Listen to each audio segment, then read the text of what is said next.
Josué, capítulo 1, do versículo 1 ao 9. Diz assim a palavra de Deus: Sucedeu depois da morte de Moisés, servo do Senhor, que este falou a Josué, filho de Num, servidor de Moisés, dizendo: Moisés, meu servo, é morto. Dispõe-te agora, passa este Jordão, tu e todo este povo, à terra que eu dou aos filhos de Israel.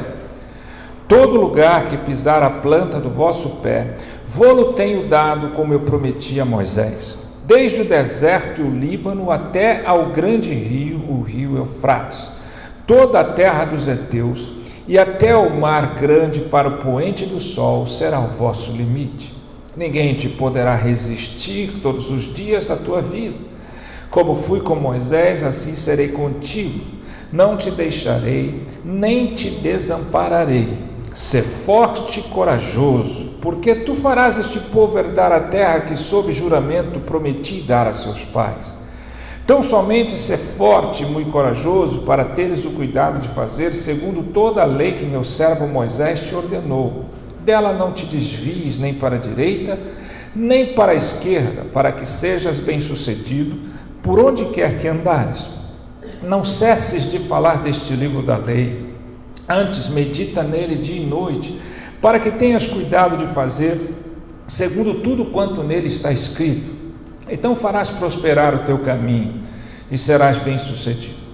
Não te mandei eu? Sê forte e corajoso, não temas, nem te espantes, porque o Senhor teu Deus é contigo, por onde quer que andares. Amém.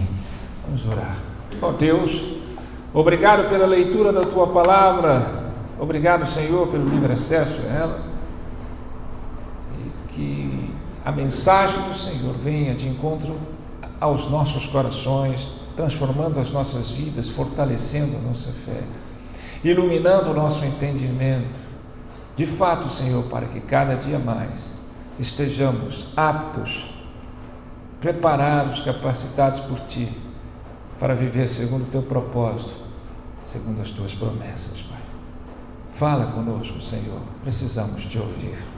Em nome de Jesus é que eu oro, agradecido. Amém. Amém. Essa é mais uma daquelas grandes, preciosas promessas de Deus contidas na Bíblia. A palavra de Deus contém inúmeras promessas de Deus. Esse texto fala de quando Josué assume a liderança do povo, substituindo o grande líder Moisés, que havia morrido, e agora ele tem que ser o líder desta nação.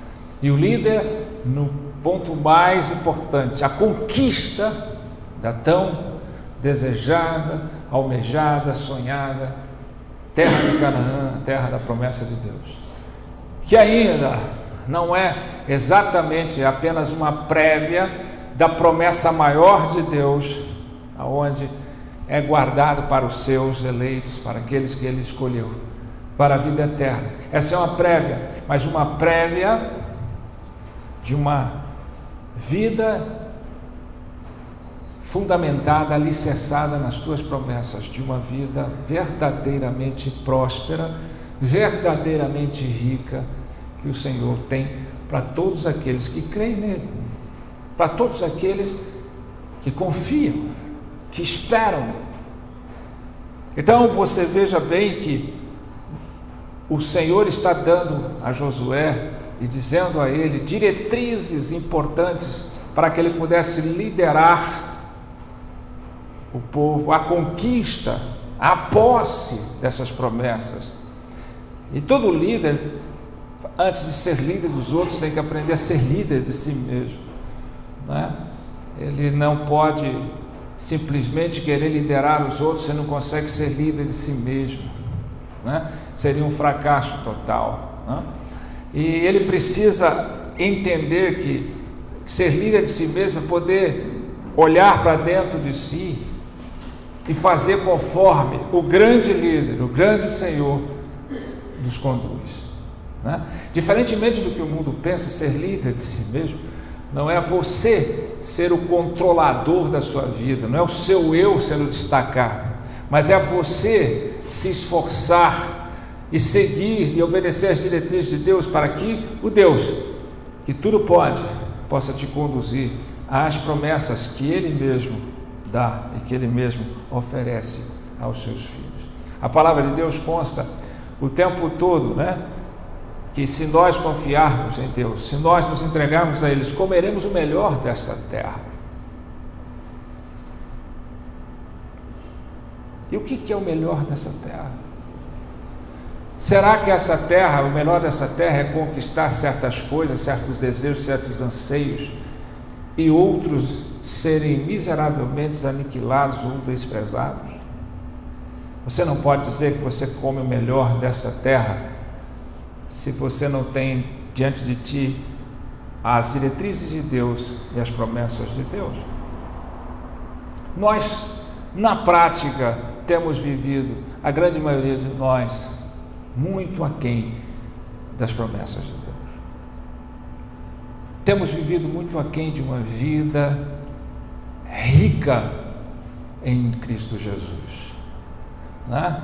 Não é só, às vezes alguém está bem materialmente, mas os seus relacionamentos estão um desastre. Às vezes alguém está bem nos relacionamentos, mas sua vida material, sua vida está um desastre. Será que é assim que Deus quer? Eu não estou dizendo, e nem estou fazendo aqui campanha de prosperidade, como esse flagelo dessa teologia da prosperidade faz. Eu não sou, jamais concordo com isso. Eu estou falando sobre as promessas de Deus e o enriquecimento que Deus dá àquele que confia. As bênçãos de Deus enriquecem e não acrescentam dores, assim diz a palavra de Deus. Eu estou falando de que a obra de Deus em nossas vidas, ela tem que ser completa. Isso não diz que você não passe por aflições, tribulações, não esteja sujeito às aflições do mundo.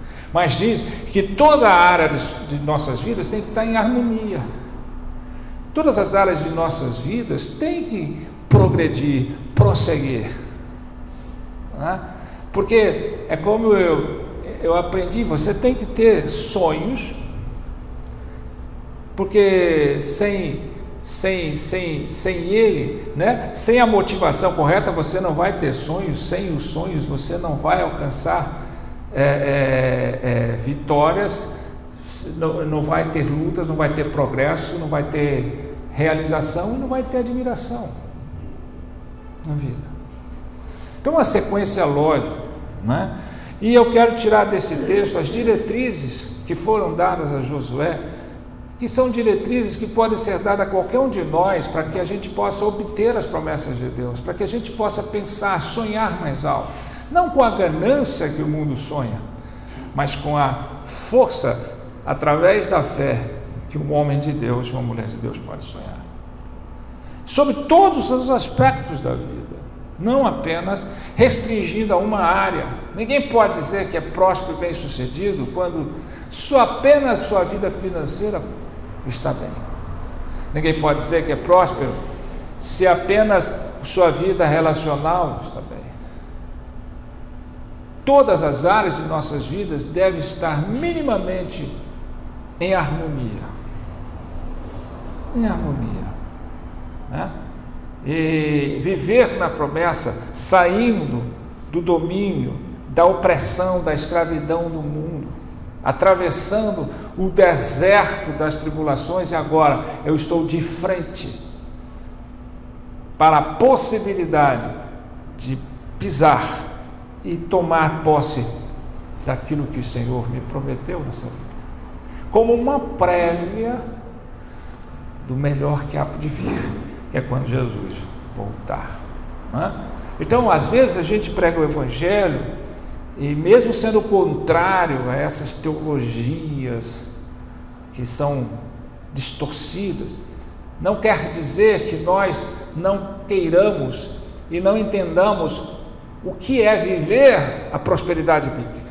É onde todas as áreas de nossas vidas estão em harmonia, não é em excesso nem falta, mas aquela porção necessária que me dá o estímulo de vida, que me faz sonhar, que me faz progredir, que me faz crescer em todas as áreas, né?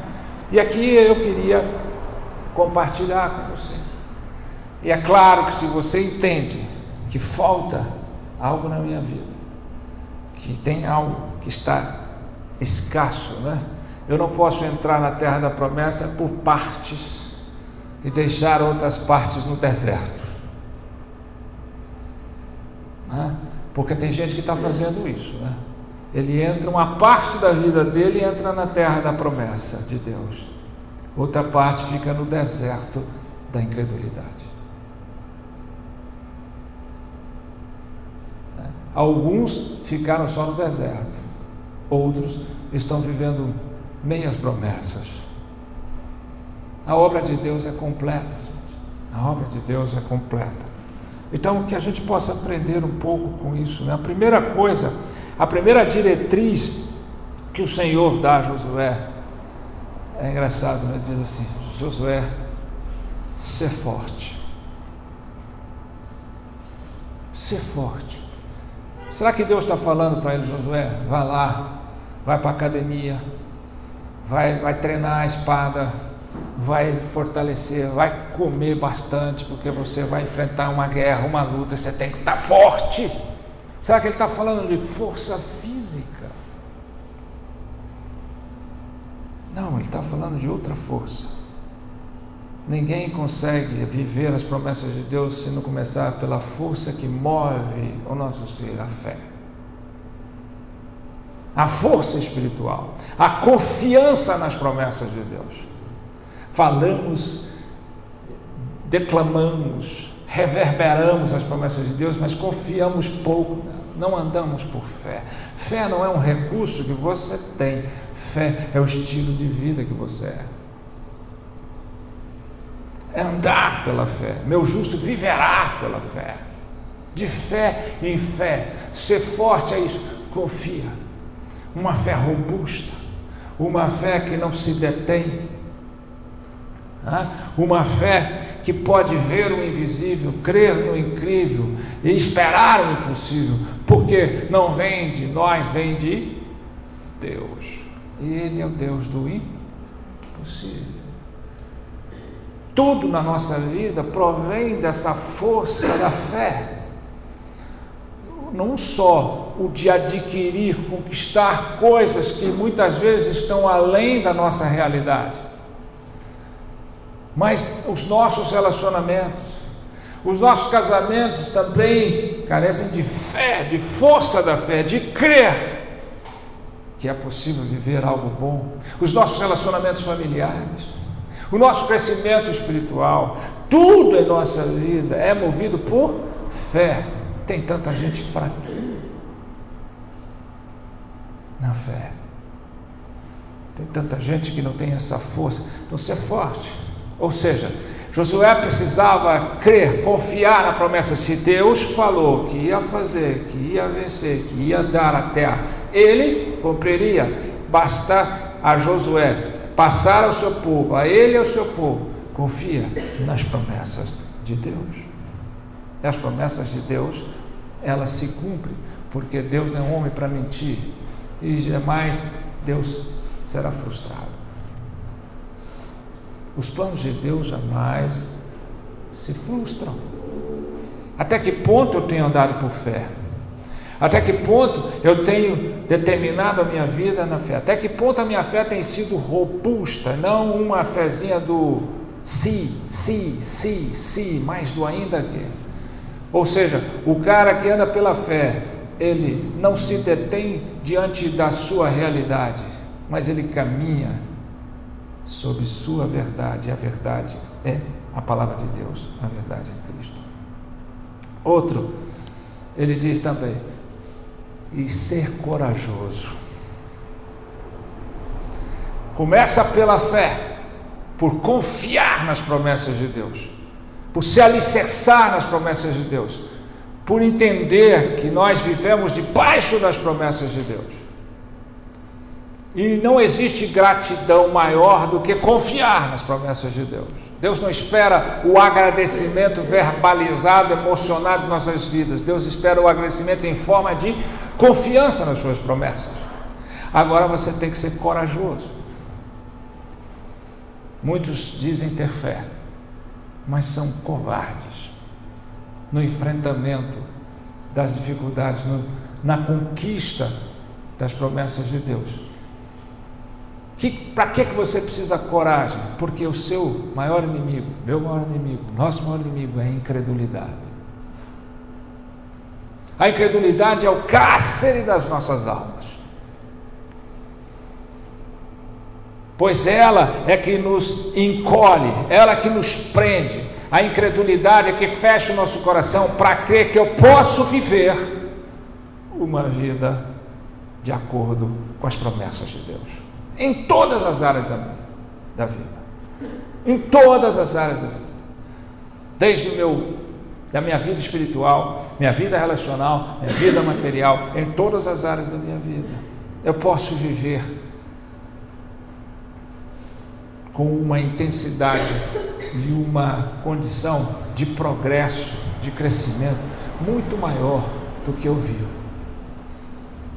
Eu posso, de fato, tomar posse dessa herança, mas a incredulidade me impede. A incredulidade fecha o meu coração. Por isso a palavra de Deus, o próprio Jesus disse: não sejas incrédulos. Falta você o crer. Você tem que ter coragem de deixar de lado a conveniência, o comodismo, a passividade, o sentar e ficar esperando que algo aconteça, aquela coisa de, eu não sei, eu sou assim, eu sou tímido. Deus não nos deu um espírito de timidez, mas de poder, de amor e de moderação. Eu fico onde é mais seguro para mim. A palavra de Deus nos ensina muitas vezes que a coragem que vence a incredulidade não emerge de uma segurança aumentada, mas de uma maturidade espiritual cada dia mais intensificada. Então muitas vezes falta a coragem de liderar a si mesmo, a coragem de colocar-se diante de pessoas e de situações que te amedrontam, que te encolhem, e dizer, a coragem de vencer aquilo que você ainda não enfrentou, porque você se acovardou, porque você sempre fugiu do enfrentamento. Não fuja do enfrentamento. Eu serei contigo, diz o Senhor. Já pensou se Deus vai falar, então vai, Senhor, nós vamos ficar aqui, o Senhor vai destruir. Deus já fez isso, destruiu o inimigo sem que o seu povo tivesse que mexer uma palha. Mas nem sempre é assim. Se você quer conquistar a terra da promessa, você tem que ter coragem de vencer a sua incredulidade. E a sua incredulidade, ela se reflete de várias formas, conveniência, passividade. Eu sou assim, não vai mudar. Agora chegou no ponto que não tem mais jeito. Agora é tarde. Agora já foi. Seja na área material, seja na área espiritual, seja na área relacional. Nunca é tarde para mudar a vida. Nunca é tarde para viver as promessas de Deus. E a gente às vezes vai deixando levar. Precisa ter a coragem. Precisa ter a coragem de abandonar a vida de pecado. Precisa ter a coragem. E essa coragem muitas vezes, ela não é só para fora, ela é muito mais para dentro de si mesmo. A coragem de vencer suas próprias limitações, a sua incredulidade. E deixar que Deus faça a obra. Deus não pode fazer a obra que tem para mim, para você, para a sua vida, se você é um incrédulo. O incrédulo fecha o coração. O incrédulo fecha os ouvidos. O incrédulo fecha os olhos. O incrédulo fecha o entendimento. O incrédulo desiste antes da hora. O incrédulo se acovarda na sua negatividade. Eu não dou conta. Eu não consigo. Eu não gosto disso. Isso, eu sempre fui assim. Não. você não consegue sendo assim. Você tem que ter a coragem. Josué jamais liderou o povo. Josué não sabia o que fazer, mas Deus sabia. Ele tinha que confiar no Deus que sabe. Ele tinha que confiar no Deus que pode. Ele tinha que confiar nas promessas desse Deus que não mente e que é poderoso. Não bastasse isso, né? Ele diz: cuidem fazer conforme a lei, conforme Moisés fez. Ou seja, cuida em fazer tudo de acordo com a palavra de Deus, com as Escrituras. Obediência. Você não consegue alcançar a prosperidade verdadeira, você não consegue tomar posse das promessas de Deus, que abrange todas as áreas da sua vida, e não pode deixar nada de lado. É inadmissível que um homem ou mulher de fé viva partes da promessa e outras um frangalho. É aquilo que eu falei: parte é promessa, parte é deserto. Ou você atravessa o Jordão, ou você fica aquém do Jordão. Ou você vai por inteiro, ou você fica por inteiro. Então você precisa obedecer. E tem muita gente que nunca conseguiu viver intensamente, plenamente as promessas de Deus, a Canaã de Deus, a doçura, né, da Canaã, né, o leite da Canaã, o alimento da Canaã de Deus. Por quê? Porque não obedece a palavra de Deus. Porque não faz questão do cuidado, ter o cuidado de fazer conforme está aqui. Vai buscar outros meios. Não, eu tenho que obedecer a palavra, eu tenho que me dispor a fazer conforme Deus ordena, conforme os princípios de Deus esclarecem. Não é conforme eu quero, né? Não é conforme o meu orgulho intelectual diz, conforme a minha razão diz. Não, eu aprendi assim. Tem muita gente que quer viver segundo as suas próprias experiências. Suas experiências, as minhas experiências, não nos levam à promessa de Deus. O que nos leva à promessa de Deus é a nossa experiência com Deus, e não a nossa experiência com a vida. É, à medida que nós obedecemos a palavra de Deus, ela diz: é assim, então eu faço assim. Então eu tenho que ter o cuidado de seguir conforme a palavra de Deus. Se você não segue a palavra de Deus, se você segue o seu achismo, se você segue outra coisa, você não vai conseguir. Essa é a terceira diretriz. A quarta, ele diz: não desvie nem para a direita nem para a esquerda. É engraçado isso, né? Hoje nós temos, vivendo no Evangelho, algo interessante. As pessoas têm acrescentado alguma coisa ao Evangelho, uma metodologia nova, uma modinha nova. Esse desviar para a esquerda não é você sair da fora de Deus, é você desviar o seu foco da palavra de Deus, é você criar métodos. A Bíblia não é um livro de autoajuda, a Bíblia é um livro de revelação de Deus. A Bíblia é a nossa regra de fé e de prática. A Bíblia é o nosso manual de vida. Quando você sai fora, né, o manual diz: faça isso. Você fala: não, eu acho que se eu fizer assim vai dar certo. Eu acho que se eu fizer de outro jeito vai dar certo. Eu vi um cara fazendo não sei o que e deu certo. Vamos tentar isso aqui, vamos tentar aquilo ali.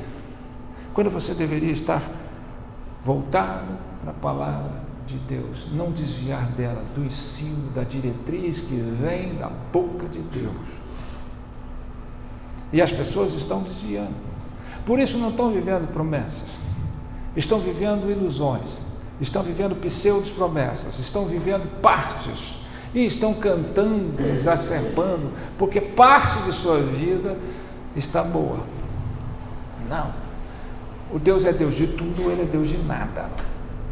Ou Ele abrange todas as áreas de sua vida, ou Ele não é Senhor da sua vida.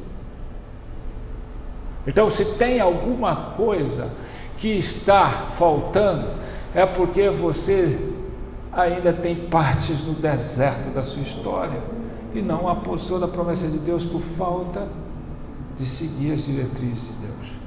Ah, essa área eu não mexo, essa aqui está boa. Como pode ser isso? Ah, mas é a minha personalidade. Ah, mas é a minha carne. Tudo tem que mudar. A mudança de dentro para fora, a mudança é completa. Outra coisa que ele diz, né? Não cesse de falar das Escrituras. É a próxima diretriz. Além de você não desviar, não sair fora do puro e genuíno Evangelho de Cristo, aonde as suas promessas estão bem assentadas, você não precisa desvirtuar e criar modelos diferenciados que pega e acresce alguma coisa a mais do que a própria palavra diz, simplesmente obedece a palavra e diz assim, não a parte da tua boca, né? Não deixe de falar das Escrituras. Não deixe de falar o tempo todo, né? A boca fala que o coração está cheio. A gente fala tanta porcaria, a gente fala tantas coisas, e muitas vezes a gente não fala da palavra de Deus. A palavra de Deus diz isso. Como é que Jesus enfrentou Satanás no deserto? Satanás diz, transforma a pedra em pão. Satanás diz, pula aqui do pináculo do templo. Satanás disse, se me prostrar, te darei todos esses reinos. Todas as respostas Jesus veio como está escrito. Respondendo pela palavra, falando da palavra. Muitas vezes a gente tem que pregar para nós mesmos. Como o salmista pregou, por que está abatido em mim, ó minha alma? Então muitas vezes nós não estamos usando da palavra de Deus. Ele está dizendo, não cesse de falar dessa palavra. Hoje nós estamos cheios de filosofias,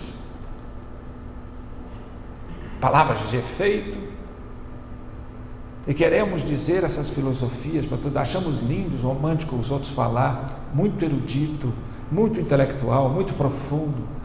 Sim, tem coisas da filosofia que são muito interessantes, mas você não alcança as promessas de Deus por filosofias humanas. Você alcança as promessas de Deus quando você não cessa de falar da palavra de Deus. Não cessa de falar das suas promessas contidas nas Escrituras. Quanto você tem falado de Deus?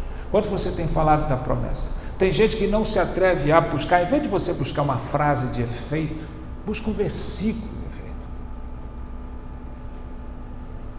Em vez de você buscar o aplauso das pessoas por falar uma frase bonita de efeito, que você mande, busca um versículo que muda a vida das pessoas, porque é palavra de Deus,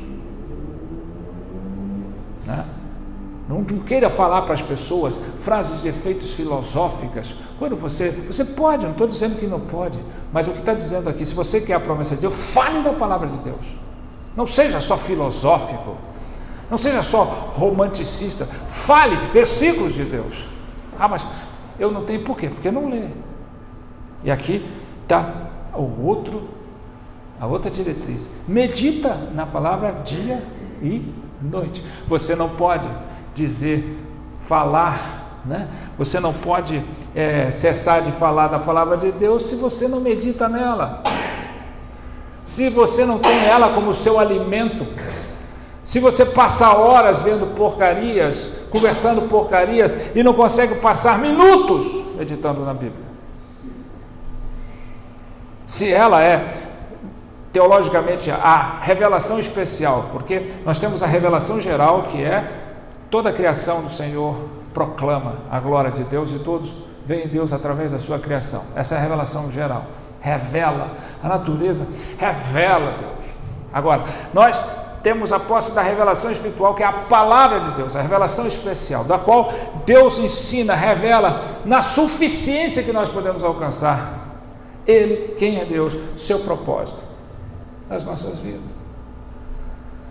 Mas você não pode falar o tempo todo, usar, se você não medita, se você não lê, se você não medita nela, considera a palavra de Deus o dia inteiro. Faça um autoexame, veja quanto você tira de tempo do seu dia para meditar na palavra de Deus. Quanto você tem absorvido de versículos que você pode falar para as pessoas e dizer o que isso quer dizer, interpretá-lo e declará-lo para as pessoas, melhor do que você fazer uma frase de efeito. Ai, que lindo que você está me dizendo. Ai, que coisa maravilhosa está me dizendo filosoficamente. De onde se tirou? Que frase linda, que coisa, isso muda. Não, o que muda a vida das pessoas não são frases de efeito. É a palavra de Deus. É aquilo que sai da palavra de Deus. Então você pode pegar um versículo e dizer para as pessoas. E você só pode falar se você medita, se você reflete, se você lê no seu dia, seja de noite, seja de manhã, e depois naquele dia você diz: eu vou falar isso para alguém, eu vou dizer isso para o meu cônjuge,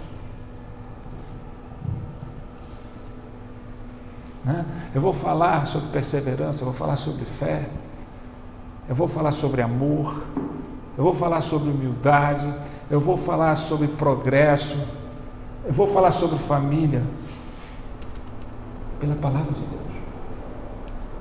Não é só o pastor que tem que preparar uma mensagem, todos nós temos que estar aptos a pregar a palavra de Deus para nós e para as pessoas que nos cercam.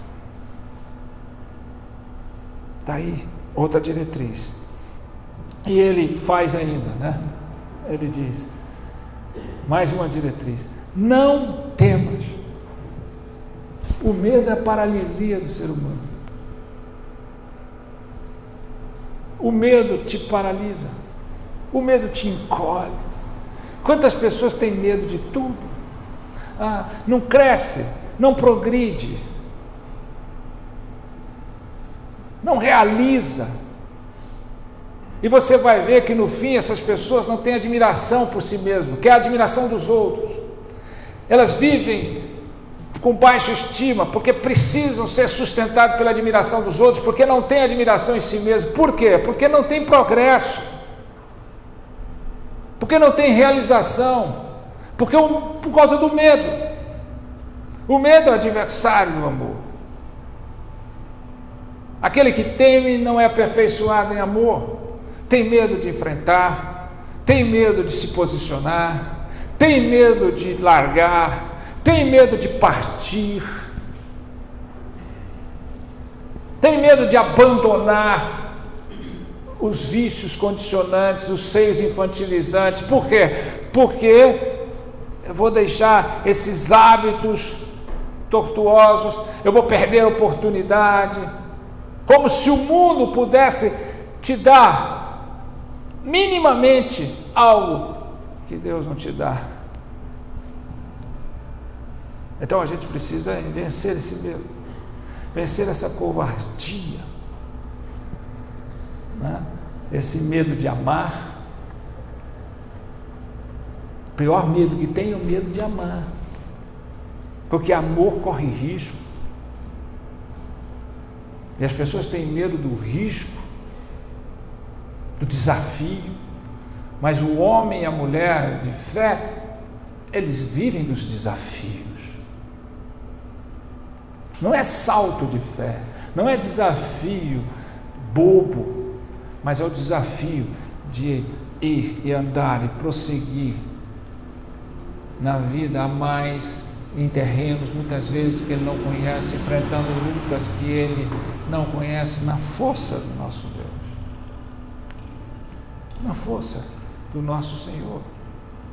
Quantas vezes a gente se paralisa, a gente se prende devido ao medo. Não vou fazer. Não, e se acontecer?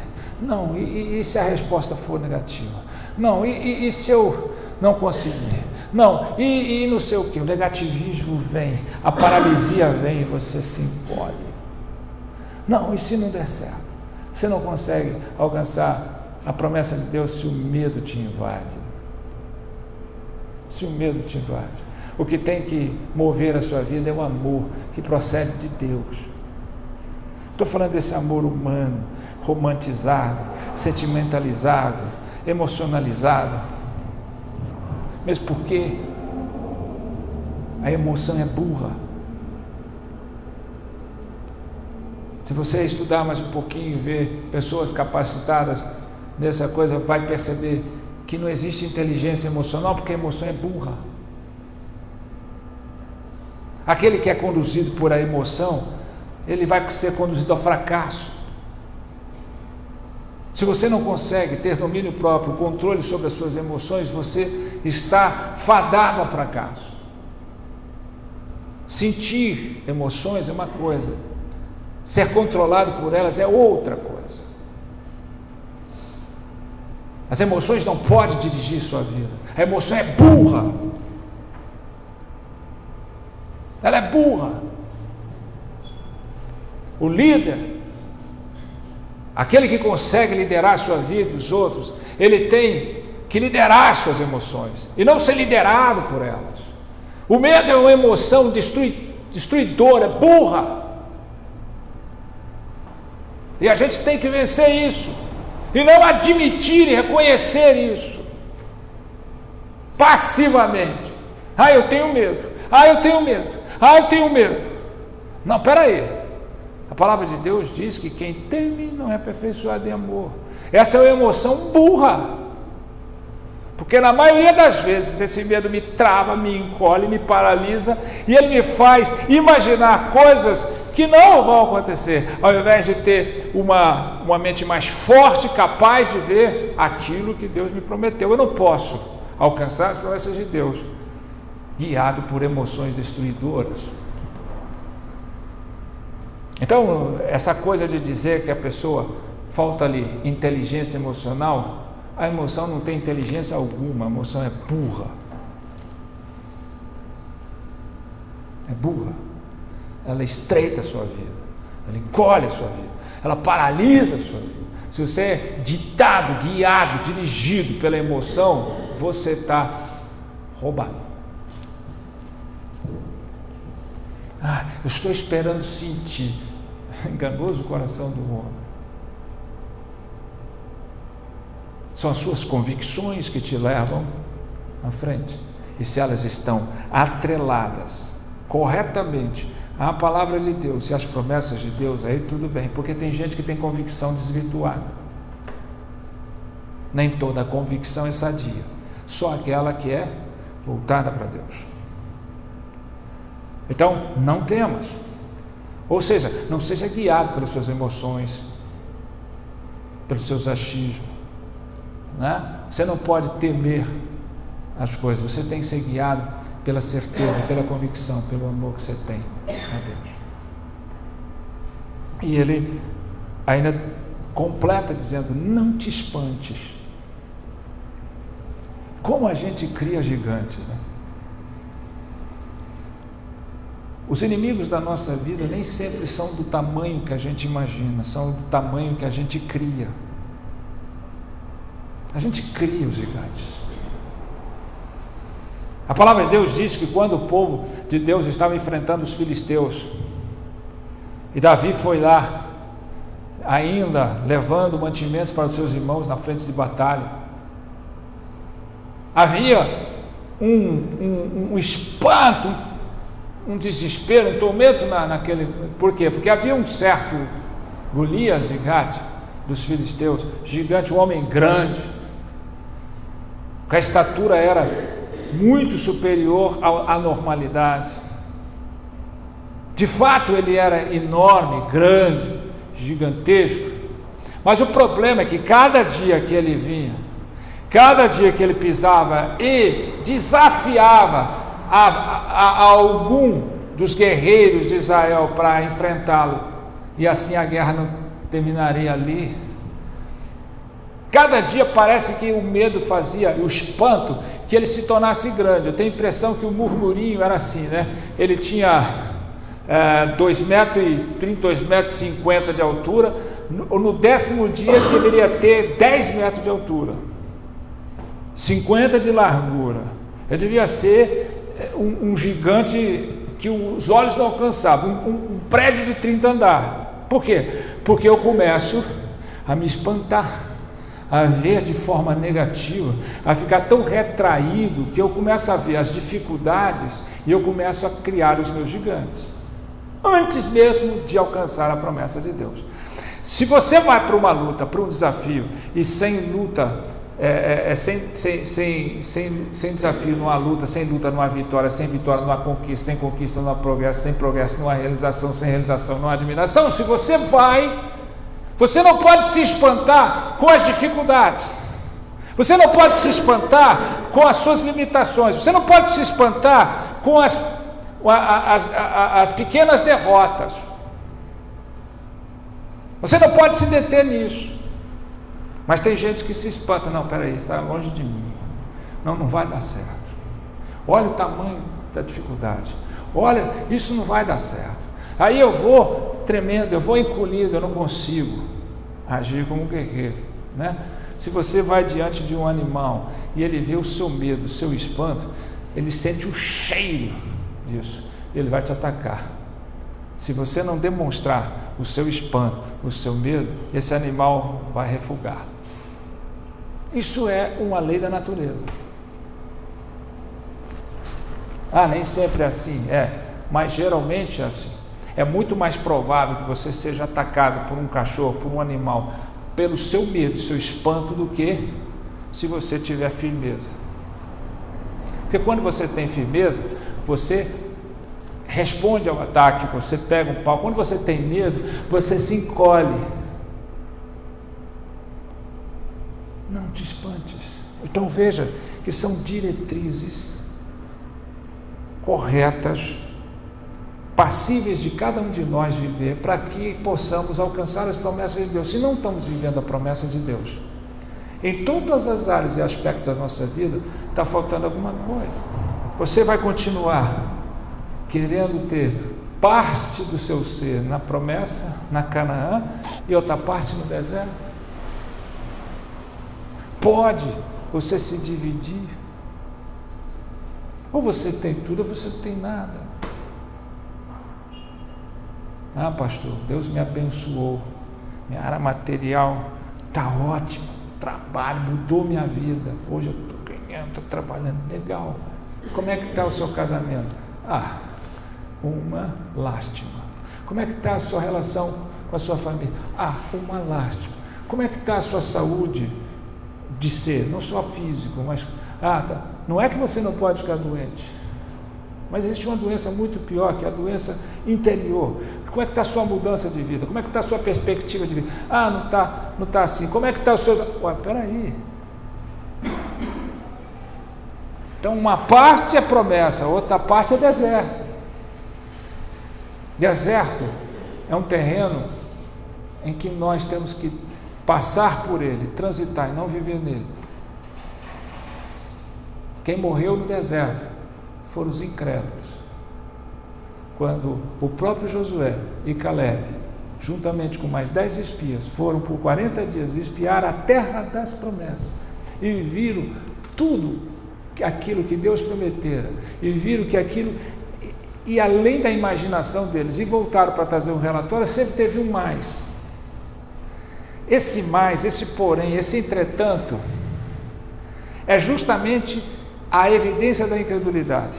Lá tem gigante, lá tem um povo guerreiro, nós vamos morrer, nós não vamos conseguir, eu não quero morrer lá, eu não vou lutar para lá. Aí o que aconteceu? Só Josué e Caleb, que tinham outro espírito, permaneceu vivo. O resto, esses murmuradores, morreram no deserto. Nunca viveram as promessas de Deus. Então não me venha falar de teologia da prosperidade, onde só a riqueza material está em jogo. Você pode não ter a riqueza material do seu irmão, mas você tem a bênção completa da sua vida. Você é muito mais rico do que ele, porque está cheio de irmãozinhos. Não vou nem falar do mundo. Ricos materialmente e pobres de espírito, pobres de relacionamento, pobres e miseráveis nas suas casas. Viaja para todo lado. O que tem de irmãozinho, botando na internet, cada semana está num lugar. Acha que a prosperidade está nisso. Viajar para tudo quanto é lugar, porque agora Deus me prosperou financeiramente, eu vou viajar para lá, para cá, para lá, para cá, para lá. Ele viaja para todo lugar, a única viagem que ele não consegue é para dentro dele. Ele não consegue viajar para o seu interior, ele não consegue transitar na sua vida interior, está lá obstruída. Não há mudança se você não viaja para dentro. Você pode não viajar, não ter o privilégio de viajar para o exterior, para fora, fazer muitas viagens para fora, mas você tem que ter a consciência de que a viagem que Deus nos traz é para dentro. Porque Deus não cresce para fora, Deus cresce para dentro. Quem vê Deus para fora, não viu Deus. Quem realmente conhece Deus, viu Ele crescer para dentro, não para fora. Então, nós estamos aqui com a diretriz. Primeiro, ser forte de fé, tenha uma fé robusta. Segundo, tenha coragem para vencer a incredulidade da sua vida. Não há área na sua vida que Deus não possa transformar. Não há área na sua vida que você tem que aceitar comodamente, passivamente, se ela não está boa, se ela não está conforme a palavra de Deus diz, se ela não está em harmonia com o que Deus diz, com as promessas de Deus. Você tem que ter o cuidado de fazer conforme a palavra de Deus. Você tem que não se desviar dela, não inventar moda e não procurar recursos que não seja na palavra de Deus. Acrescentar algo, vindo com algumas coisas por fora. Você tem que meditar nessa palavra de Deus. Você tem que, não pode parar, não cessar de falar dessa palavra. Pare de usar filosofias vãs. Pare de usar palavras de efeito, frases de efeito, e use palavra de Deus. Fale da palavra de Deus para você, para as pessoas que te cercam, para áreas que você quer e necessita mudança. E você tem que não temer, não ser ditado. As emoções é o pior ditador das nossas vidas. A emoção é um ditador na nossa vida. Seja você o administrador daquilo que Deus te deu, e não te espantes. Amém? Se você quer uma vida próspera, se você quer as promessas de Deus, está aí as diretrizes. Leia, medite nela, vai para a tua casa, leia o texto, veja como é que foi. Lembre-se, em Josué havia outro espírito. Em você, que espírito há? Amém? Vamos ficar de pé, vamos orar.